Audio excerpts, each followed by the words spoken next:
ശ്രീ അനിൽകുമാർ, ഇപ്പോൾ കോൺഗ്രസ് ഇന്ന് രാവിലെ കെ മുരളീധരൻ വളരെ വിഷമത്തോടുകൂടി NSSന്റെ നിലപാടിനെ കുറിച്ചൊക്കെ പറയുന്നുണ്ടായിരുന്നു. വീണ്ടും വീണ്ടും ആവർത്തിക്കുകയാണ്. കഴിഞ്ഞ 2019 18 കോടതി വിധിയുമായി ബന്ധപ്പെട്ട കാര്യങ്ങളൊക്കെ മുരളീധരൻ വീണ്ടും വീണ്ടും പറയുകയും സർക്കാർ അങ്ങനെയാണ് ഇങ്ങനെയാണെന്നൊക്കെ പറയുകയും ചെയ്യുന്നുണ്ട്. ശരിക്കും കോൺഗ്രസും BJPയും NSSന്റെ ഈ ഒരു നിലപാടിൽ വല്ലാതെ അസ്വസ്ഥമാകുന്നുണ്ട്. തിരിച്ചറിവിന്റെ പുതിയ കാലത്താണ് നമ്മൾ നിൽക്കുന്നത്. 2018 ഉണ്ടായ കോടതി വിധി യഥാർത്ഥത്തിൽ കേരള സർക്കാരുമായി ബന്ധപ്പെട്ട് ഒരു ബാധ്യതയായി സർക്കാരിന്റെ തലയിൽ അടിച്ചേൽപ്പിച്ച് അതിന്റെ മറവിൽ കേരളത്തിൽ വർഗീയ കലാപം ഉണ്ടാക്കാൻ കഴിയുമോ എന്ന പരിശോധനയാണ് RSS നടത്തിയത്. അതിന്റെ ഭാഗമായി പരസ്യമായി വിധിയെ സ്വീകരിക്കുകയും സ്വാഗതം ചെയ്യുകയും ചെയ്ത RSSും BJPയും വളരെ വേഗം തലകീഴായി മറിഞ്ഞ് കലാപത്തിലേക്ക് പോകുന്ന ഒരു അന്തരീക്ഷം കേരളത്തിലുണ്ടാക്കി.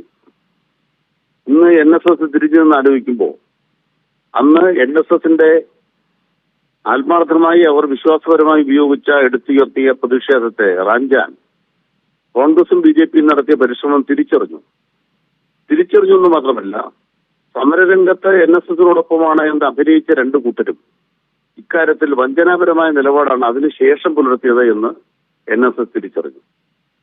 LDF എന്താ ചെയ്തത്? ഇടതുപക്ഷ ജനാധിപത്യ മുന്നണി വനിതകളെ LDF പ്രവർത്തകരുടെ നിലയ്ക്ക് ആരെയും ശബരിമലയിലേക്ക് കൊണ്ടുപോയില്ല. LDF പ്രവർത്തകരാരും അതിനായിട്ട് പോയില്ല.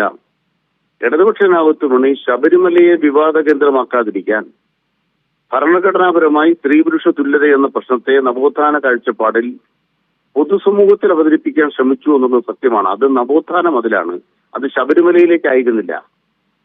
ഈ വ്യത്യാസം NSSന് കൃത്യമായി മനസ്സിലായി. ശബരിമലയെ വിവാദത്തിലാക്കാനല്ല LDF ശ്രമിച്ചത്.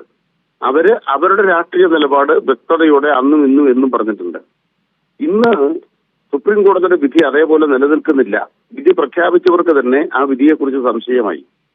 അതുകൊണ്ട് തന്നെ അത്തരമൊരു വിധി നടപ്പാക്കേണ്ട ഭരണഘടനാ ബാധ്യത ഇന്ന് കേരള സർക്കാരിന്റെ കീഴിലില്ല. അത്തരമൊരു സാഹചര്യത്തിൽ സംസ്ഥാന സർക്കാരോ ഇടതുപക്ഷ ജനാധിപത്യ മുന്നണിയോ CPIMോ ഏതെങ്കിലും തരത്തിൽ അത്തരമൊരു കാര്യമായി ഇറങ്ങി പുറപ്പെട്ടിട്ടില്ല എന്നത് NSSന്റെ കൃത്യമായ ശ്രദ്ധയിലും പരിഗണനയിലും വന്നു. മാത്രമല്ല, ശബരിമലയിലെ ആ വിവാദത്തോടെ ശബരിമലയുടെ എല്ലാ കാര്യങ്ങളും സ്തംഭിക്കണം. NSS അതാണ് ചോദിക്കുന്നത്. അത്തരൊരു വിവാദം ഉണ്ടായി ശരി, കുറെ സംഭവങ്ങൾ ഉണ്ടായി ശരി, അതിനുശേഷം ശബരിമലയ്ക്ക് മുന്നോട്ട് പോകണ്ടേ? ആചാരങ്ങൾ സംരക്ഷിക്കുക എന്നത് സംസ്ഥാന സർക്കാരിന്റെ ഭരണഘടനാ ബാധ്യതയാണ്. അതെപ്പോഴാണ് പ്രവൃത്തിയിൽ തെളിഞ്ഞത്? കോവിഡ് കാലത്ത് ശബരിമലയിൽ ഉൾപ്പെടെ ആളുകൾക്ക് വരാൻ കഴിഞ്ഞില്ല. ക്ഷേത്രങ്ങളിൽ വിശ്വാസികൾക്ക് കാണിച്ചേർപ്പിക്കാനായില്ല. ക്ഷേത്രങ്ങളിൽ പൂജ മുടങ്ങുന്ന അവസ്ഥയെത്തിയാൽ, വിളക്ക് കത്തിക്കാൻ എണ്ണയില്ലാത്ത അവസ്ഥയെത്തിയാൽ കേരളത്തിലെ LDF സർക്കാർ 100 കോടി രൂപയാണ് അപ്പോൾ മാറ്റിവെച്ചത്. കോവിഡ് കാലത്തും ഇത് എല്ലാവരുടെയും കണ്ണു തുറപ്പിക്കുന്നതാണ്. ഇടതുപക്ഷ ജനാധിപത്യ മുന്നണിക്കാരെല്ലാവരും നിരീശ്വരവാദികളാണ്, അല്ലെങ്കിൽ ദൈവം ഇല്ലാത്തവരാണ്, വിശ്വാസം ഇല്ലാത്തവരെന്നൊക്കെ എതിരാളികൾ കള്ളപ്രചരണം നടത്തുന്നുണ്ട്. കേരള സർക്കാർ എന്ന് പറയുന്നത് ഭരണഘടനാ സർക്കാരാണ്. സർക്കാരിനെ സംബന്ധിച്ചിടത്തോളം സർക്കാരിന് ഏതെങ്കിലും തരത്തിൽ ഒളിച്ചുകളിയില്ല. അപ്പൊ എന്താണ് സംഭവിച്ചത്? സർക്കാർ ആത്മാർത്ഥമായി ക്ഷേത്രങ്ങളെ ഇതുപോലെ നിലനിർത്താൻ വേണ്ടി ഒരു സർക്കാർ പ്രവർത്തിക്കുന്നത് കണ്ണുകൊണ്ട് കണ്ട മനുഷ്യരുടെ പുതിയ തിരിച്ചറിവ്. ആ തിരിച്ചറിവിൽ LDF ഈ കഴിഞ്ഞ 5-8 കൊല്ലക്കാലത്തിനിടയ്ക്ക് അത്തരമൊരു കാര്യത്തെ മുന്നോട്ട് കൊണ്ടുപോകാൻ ശ്രമിക്കുന്നില്ല എന്നത് ബോധ്യപ്പെട്ടതിന് കാരണം എന്താണ്? സുപ്രീം കോടതിയുടെ വിധിയുടെ ബാധ്യത ഇപ്പൊ സർക്കാരിന്റെ മേലെയില്ല. ഇത് NSSനും ബോധ്യപ്പെട്ടു.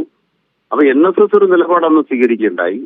ആ നിലപാടിനോടൊപ്പം അല്ലാതിരുന്ന കോൺഗ്രസും BJPയും കബളിപ്പിക്കാൻ NSSനെ ഉപയോഗിക്കാൻ ശ്രമിച്ചു. ആ കെണിയിൽ NSS വീണില്ല. സ്വാമിയെ ശരണയ്യപ്പ എന്ന് പറഞ്ഞുകൊണ്ട് നമ്മുടെ പ്രധാനമന്ത്രി തന്നെ കോയമ്പത്തൂരിൽ നിന്ന് ശരണം വിളിച്ചതാ. എന്നിട്ട് എന്താ സംഭവിച്ചത്? കേന്ദ്ര നിയമം ഉണ്ടാക്കുമെന്ന് പറഞ്ഞു. എന്നിട്ട് എവിടെയായി കേന്ദ്ര നിയമം? സുരേഷ് ഗോപി ഇപ്പൊ വേറെ ഏതാണ്ട് കാര്യം പറഞ്ഞ് നടക്കുകയാണ്. ഇതെല്ലാം കണ്ണു തുറന്ന് കാണുന്ന മനുഷ്യർക്ക് മുമ്പിലാണ് നാം ജീവിക്കുന്നത്. അതുകൊണ്ട് രാഷ്ട്രീയമായ തീരുമാനമാണ് NSS എടുത്തത് നമുക്ക് പറയാനാവില്ല. അവര് ശരിയായ നിലപാട് എന്താണ് LDF എടുത്തതെന്ന് മനസ്സിലാക്കിയിട്ടുണ്ട്. ആ ശരി അവർ ഉയർത്തിപ്പിടിക്കാൻ തയ്യാറായിട്ടുണ്ട്. അത് സ്വാഗതാർഹമാണ്. ഇതിനെ തെരഞ്ഞെടുപ്പുമായിട്ട് കൂട്ടിക്കുഴയ്ക്കുക എന്നത് ഇടതുപക്ഷ ജനാധിപത്യത്തിന്റെ അജണ്ടയല്ല. അതുകൊണ്ട് എല്ലാ സമുദായ നേതാക്കന്മാരോടും അതുമായി ബന്ധപ്പെട്ട മത നേതാക്കന്മാരോടും LDF പറഞ്ഞിട്ടുള്ള കാര്യമാണ്, നീതി ഉറപ്പാക്കുന്ന ഒരു സർക്കാരായിരിക്കും കേരളത്തിലുള്ളത്. ആ നീതി കൊടുക്കുന്ന സംവിധാനം തുടരണമോ എന്ന ചോദ്യമാണ് നമ്മുടെ മുമ്പിലുള്ളത്. അതുകൊണ്ട് തന്നെ പ്രതിപക്ഷം അല്ലെങ്കിൽ കോൺഗ്രസ് BJP എല്ലാം വല്ലാതെ അസ്വസ്ഥരാകും, സാരമില്ല, അത് അനുഭവിക്കാതെ മാർഗവുമില്ല. നന്ദി കെ അനിൽകുമാർ പ്രതികരിച്ചതിന്.